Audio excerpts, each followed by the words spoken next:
ஆலமரத்துடைய பழங்கள், வேரு, அதனுடைய கொழுந்து எல்லாமே வந்து மருத்துவ குணங்க. அதாவது "ஆலும் வேலும் பல்லுக்குருதி, நாலும் இருண்டும் சொல்லுக்குருதின்னு" சொல்லி ஒரு பழமொழி இருக்கு.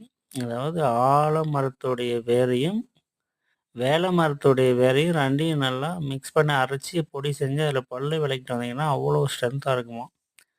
ஓகேங்களா. நான் சின்ன வயசா இருக்கும்போதெல்லாம் அது மாரி தான் நாங்க இதில வந்து ஒரு வேர் மாரி வரும். அதில தான் பல்லு விளக்குவோங்க. இப்போ கூட எங்களுடைய பல்லாம் பார்த்தீங்கன்னா, ஒரு லோடு கரும்பு குடுத்தீங்கன்னா கூட மென்னு தள்ளிடுங்க ஒரு 1 ஹவர்ல. அந்த அளவுக்கு எங்களுடைய பல்லுலாம் வந்து ஸ்ட்ரென்த்து.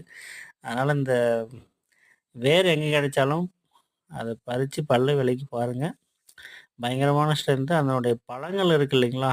அது பயங்கரமான சத்துக்கள். ஆண்களுக்காகவே அது ஸ்பெஷலா வந்து படிச்ச ஒரு பழம்னு சொல்லலாம். அது உங்களுக்கு தெரியும். நான் சொல்லக்கூடாது. அது ரெட்டா இருக்கும். காக்கா, குருவிகளுக்கு ரொம்ப புடிச்ச பழம். அதனால பழத்த சாப்பிடுங்க. உள்ள தூசு இருக்குன்னு தட்டிட்டு சாப்பிடுங்க.